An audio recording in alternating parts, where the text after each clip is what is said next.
My name's Norm Field. I was Commodore 1968-69. I've been in the club now, and my boys have been in the club since 1975.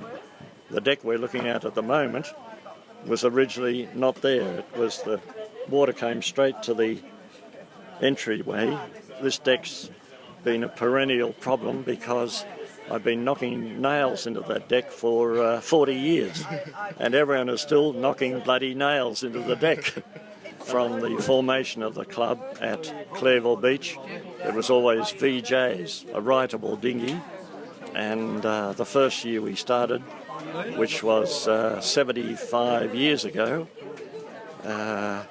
we had 30 VJs sailing off a course at Clairville Beach. In the 60s, Pete, there was mainly juniors down here and some moths, and they were all made of plywood, and if you got on them, you'd have bits of nails sticking into you every time, and it was bloody horrible.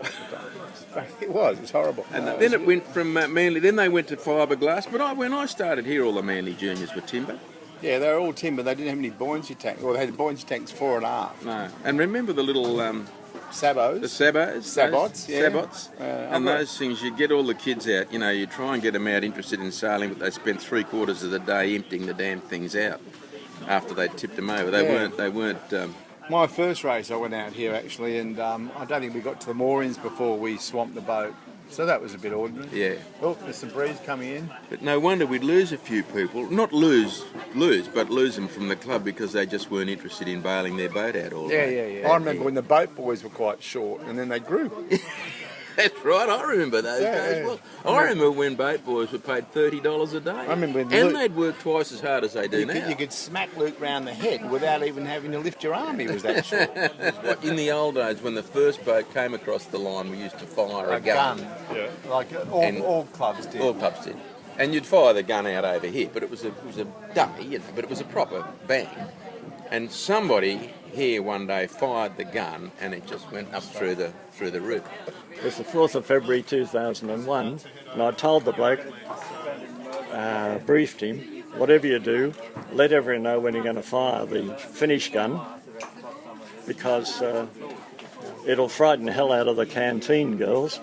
And he said, yeah, I know how to fire guns. So he sat down there on the seat, didn't tell anyone, and didn't even get up, fired the gun, and the wad inside the shotgun shell went straight through the roof there.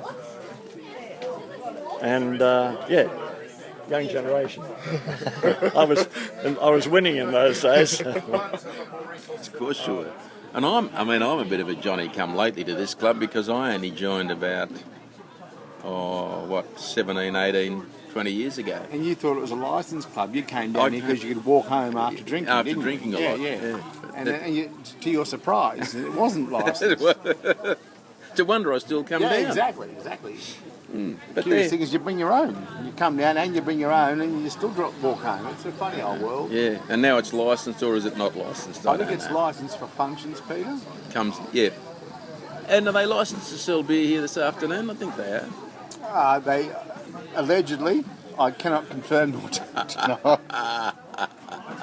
There's only one place to grow up, and there's only one place in the world to come back to after a trip, and that's Avalon, New South Wales, Australia.